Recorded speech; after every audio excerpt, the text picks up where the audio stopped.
Bonjour Anne-Marie Gros. Bonjour. Vous êtes conseillère TIS auprès du recteur de l'Académie de Toulouse, académie qui a lancé il y a quelque temps une expérimentation sur l'usage de tablettes numériques par les élèves en lycée et en collège. Pouvez-vous nous dire en quoi consiste cette expérience ? Oui, bien écoutez, oui, effectivement, nous avons été attentifs à l'apparition des tablettes numériques et nous avons considéré que c'était un outil qui pouvait être pertinent dans l'enseignement et nous avons tenu à expérimenter pour voir justement quel usage pourrait en être fait dans les pratiques des classes au bénéfice des élèves. Donc, comme nous sommes toujours dans l'objectif national du développement des usages du numérique à l'école, nous avons souhaité mettre en place une expérimentation qui aille dans ce sens. Donc, notre idée, notre hypothèse, dans le cadre de cette expérimentation, c'est de penser que le développement des usages des numériques à l'école pouvait peut-être passer aussi, non seulement par les dispositifs qui sont déjà en place, comme l'équipement, la connexion Internet et l'existence d'environnements numériques de travail dans les académies comme la nôtre, qui est en phase de généralisation quasi totale. Il nous semblait qu'une expérimentation autour des tablettes pouvait peut-être préfigurer ce que pourrait être l'avenir, c'est-à-dire que nous avons voulu tester l'éventualité d'un équipement personnel de l'élève. Est-ce que le développement des usages passerait par cet équipement personnel des élèves, que ce soit en classe ou à la maison? Donc, vous avez donc pris l'hypothèse de 2 classes. C'est ça. Donc, une en collège. Voilà. Quelle classe vous avez choisi? C'est la classe de 4e. De 4e et une en lycée. Voilà, une classe de seconde. Une classe de seconde en lycée. Donc 35 élèves pour le lycée, si j'ai bien compris. C'est ça, 35 élèves pour le lycée. Vous avez pensé aussi aux professeurs quand même. Voilà, toute l'équipe pédagogique, y compris aussi la documentaliste. Et donc, la présence, donc, avec les tablettes, c'est nécessaire, de Wi-Fi dans l'établissement pour différentes classes, puisque quand même les élèves sont mobiles dans l'établissement entre plusieurs classes. Alors, voilà. Je prends l'exemple du lycée de Pardaillan à Auch que vous avez retenu. Si j'ai bien compris, vous n'avez pas équipé toutes les salles, vous en avez équipé 7, donc classe de cours, c'est ça, classe de TP, oui, le CDI. Et CDI. Et le CDI, voilà. Et la salle des professeurs, je crois aussi. Oui, je pense. Et la salle des professeurs. Bon, très bien. Les élèves avaient un iPad. Ils le conservaient en permanence ? Voilà. L'idée, c'est que c'est vraiment leur outil personnel de travail. Et donc, ils le conservent, y compris à la maison, puisqu'ils ont à travailler aussi à la maison. Ils ont à travailler en dehors de la salle de classe, par exemple au CDI ou dans des lieux de permanence. Donc, le matériel est avec eux et il fait partie donc de leur équipement. Il est dans le cartable. Voilà. Alors, l'iPad a été choisi comment? Bien, parce que tout d'abord, c'était une tablette qui existait sur le marché. Et nous avons voulu tester les deux grandes catégories de tablettes, donc celle sous le mode d'Apple et une autre sous Android qui est testée dans l'autre collège, qui est un collège des Hautes-Pyrénées. Très bien. Bon, les enseignants, il a fallu qu'ils soient volontaires quand même, non, pour travailler dans ces classes? Mais écoutez, il n'y a pas eu besoin de beaucoup les motiver. Ils étaient enthousiasmés par cette expérimentation, les chefs d'établissement aussi, les collectivités qui nous accompagnent aussi. Donc vraiment, tout le monde était d'accord. Et évidemment, ne parlons pas des élèves et des parents qui sont ravis que leur enfant puisse participer à une telle expérimentation. Bon, je crois savoir que vous avez fait appel à 2 écoles d'informatique, des écoles d'ingénieurs, je crois. Dans cette opération, quel doit être leur rôle? Bien oui, nous avons recherché des partenariats. Alors, dans le cas précis du lycée Pardaillan, évidemment, le partenariat d'Apple qui nous a aidés sur la résolution de certains problèmes techniques et sur la formation, si tant est qu'il y ait besoin de formation.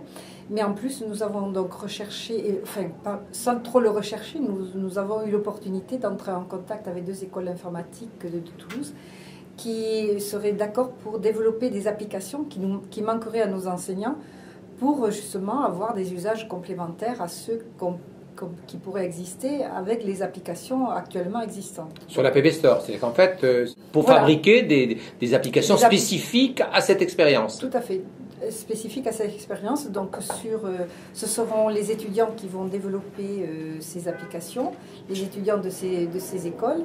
et ensuite sur un cahier des charges élaboré par nos enseignants qui vont exprimer leurs besoins. Donc ça, c'est quelque chose qui n'a pas encore démarré, c'est en cours. Nous sommes en train d'écrire les conventions de partenariat, bien entendu, et en même temps, nous sommes en train de réfléchir avec nos équipes sur les besoins de ces équipes-là. Quel est le budget de cette opération ?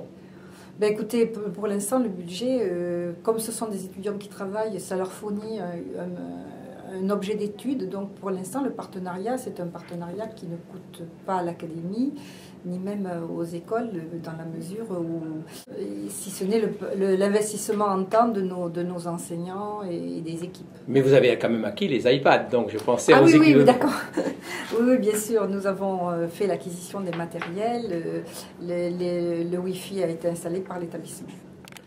Développer l'usage par les élèves en classe ou à la maison, c'est également disposer de ressources en ligne. Quelle est, sur cet aspect du problème, la stratégie et la politique menée par le rectorat ?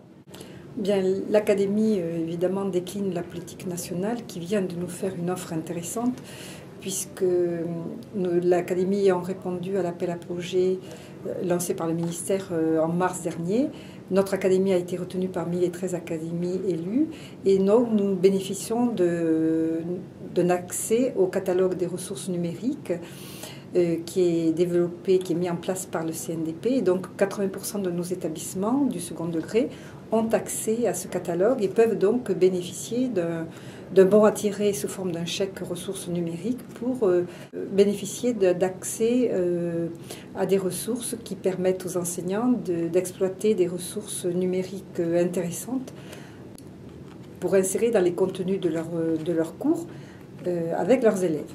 Ça pose aussi le problème des manuels numériques, cela. Alors justement, l'intérêt de l'opération nationale, c'est qu'il y a au sein de ce catalogue des ressources traditionnelles comme les encyclopédies, les dictionnaires, des ressources pour les disciplines, mais il y a aussi, et c'est la nouveauté cette année, c'est l'accès, la possibilité de pouvoir accéder à des manuels numériques scolaires. Et donc, c'est une chose qui intéresse énormément. On a vu l'intérêt manifesté par les établissements vis-à-vis de ce type de ressources. Et c'est vrai qu'en lien avec l'expérimentation que nous menons sur les tablettes, on voit très rapidement tout l'intérêt de pouvoir embarquer éventuellement ces manuels scolaires ou avoir leur accès à travers soit le NT, soit la tablette pour les élèves, que ce soit en classe ou à leur domicile. Donc, par rapport à cette question, évidemment, on a beaucoup d'attentes. Il y a beaucoup d'attentes aussi dans les établissements. On espère que l'intérêt des enseignants ne sera pas déçu par le catalogue, qui est pour l'instant peut-être encore un petit peu réduit.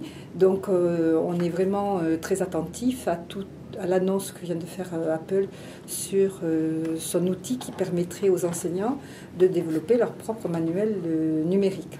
Donc par rapport à toutes ces choses-là, il y a beaucoup de choses à observer, beaucoup de choses à expérimenter, et donc c'est un vrai challenge pour les années qui viennent. Oui, en résumé, ENT, c'est bouclé, c'est quasiment généralisé. C'est généralisé en termes d'accès pour les établissements, mais l'utilisation est pour l'instant encore pas tout à fait aussi généralisée. Tout l'usage, il faut travailler sur l'usage. Voilà, on peut travailler sur l'usage. Et vous travaillez sur l'usage donc sur le NT, vous travaillez sur l'usage avec les tablettes, vous développez l'accès à des ressources. C'est donc une politique générale numérique qui est développée dans cette académie. C'est une politique qui à partir d'éléments qui pourraient paraître indépendants les uns des autres, visent tous le même objectif qui est le développement des usages pédagogiques pour les élèves. Et je suppose que pour parvenir à l'ensemble de tout ce projet, certes il y a la politique académique, mais elle doit se décliner également avec la politique des collectivités territoriales. Bien sûr, et c'est évident. Dans notre académie, ça fait très longtemps que nous bénéficions d'un partenariat fort avec nos collectivités, qui est déjà ancien. Et qui s'est renforcé avec l'environnement numérique de travail et qui a permis aussi à l'Académie de pouvoir répondre au dernier appel d'offres du ministère, puisque bien entendu il fallait valoriser un partenariat avec les collectivités, partenariat qui vient d'ailleurs d'être renouvelé, puisque pour l'environnement numérique de travail nous venons de lancer un nouveau marché et dans le cadre de ce nouvel marché, il a fallu réécrire notre volonté à tous de continuer à travailler ensemble. Donc le partenariat, c'est quelque chose qui est acquis depuis longtemps. Et si je comprends bien, c'est la deuxième fois que je fais votre interview et chaque fois je découvre la même chose. Vous êtes enthousiaste toujours sur ces projets. Il faut bien, parce que les projets, c'est ce qui porte. Et donc, c'est vrai que... Et la réalisation aussi. Et on a surtout des équipes enseignantes qui sont très, très fortement mobilisées pour la plupart et pleines d'innovation. Donc, il faut réussir à valoriser tout cela. Je vous remercie beaucoup, madame.